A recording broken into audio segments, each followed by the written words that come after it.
Et 7h45 sur France Info. Il y a 3 ans, jour pour jour, la prise d'otage de l'hypercachère Amédi Coulibaly tue 4 personnes dans la supérette avant d'être abattu par les forces de l'ordre qui réussissent à libérer une quinzaine de clients et d'employés. Bonjour Moshe Levin, vous Bonjour. êtes le rabbin du Rincy, vous êtes conseiller spécial du grand rabbin de France. C'est un souvenir qui est toujours aussi douloureux? Oui, on dirait que c'était hier. Ouais. Je vais dire même plus, c'est qu'on a eu, et vous me permettrez d'avoir une pensée pour l'ensemble des victimes, à savoir, celle de Charlie Hebdo, le policier Ahmed Merabé, Clarissa hier, et aujourd'hui, les victimes de l'hypercachère. Et effectivement, on a eu cela, mais ça c'était quelque chose d'une dimension européenne aussi. Parce qu'il ne faut pas oublier que, 1 mois après, nous avons eu Copenhague, avec un mort de la communauté juive. Nous avons eu l'attentat également, en Tunisie, et donc les choses se sont succédées. On avait l'impression que tous les mois, il y avait un attentat. Avec 3 ans de recul maintenant, est-ce qu'on peut tirer les leçons de ce qui s'est passé, de l'impact que cet attentat a eu lieu sur la communauté juive? Est-ce que, par exemple, on peut quantifier le nombre de personnes, de Français qui sont partis vivre en Israël? Oui, en Israël ou ailleurs, mais En en Israël ou Israël, ailleurs? Oui. parce que, certains sont partis aux États-Unis, d'autres au Canada, Mmh. mais c'est vrai qu'il y a eu une vague de Aliyah, donc de personnes qui ont quitté la France pour aller en Israël. Habituellement, les années, depuis 20-30 ans, c'était à peu près 2 000 personnes par an, mais souvent pour des raisons familiales, pour d'autres raisons, et ou alors un choix personnel. Mais déjà en 2012, après, l'attentat contre les enfants Sandler et la petite Monsonego, Myriam L'école Monsonego, Ozar Hatorah, Ozar évidemment, Hatorah, on a eu à une Toulouse. montée. Ouais. Il faut rappeler qu'au lendemain de Ozar Hatorah, l'antisémitisme a augmenté. Il n'y a pas eu de choc, il n'y a pas eu de grosses manifestations.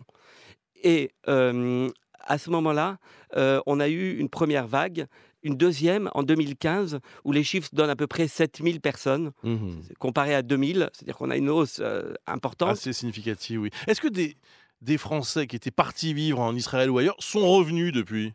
Oui, oui, j'en Vous connais. vous arrivez à le quantifier ou c'est Non, non, ouais. parce que ça, c'est des données que l'agence juive, a, mais ne communique pas en général. Mmh.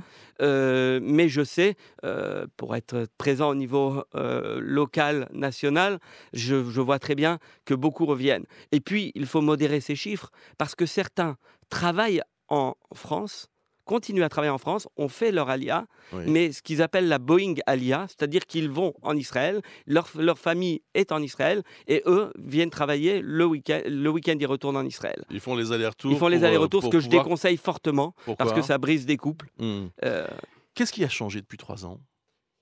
Qu'est-ce qui a changé?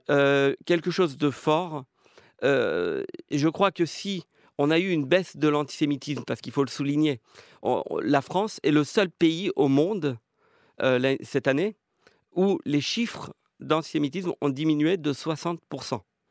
Si ça s'est fait, c'est peut-être parce qu'il y a eu un choc. Il faut quand même se souvenir de la marche du 11 janvier Bien où il y sûr. avait, des «Je suis Charlie», mais il y avait des «Je suis juif, je suis policier».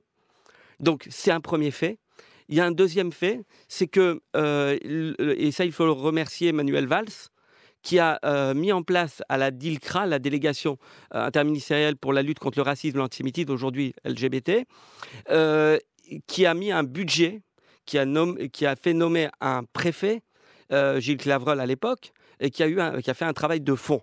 Parce qu'il ne faut pas oublier que ce qui s'est passé là, c'est le résultat d'un non-travail, en tout cas d'un laisser-faire qui a duré des années. J'habite dans le 93, au Raincy certes, mais je mesure ce qui se passe dans le 93 où beaucoup de communautés étaient très importantes et ont beaucoup diminué.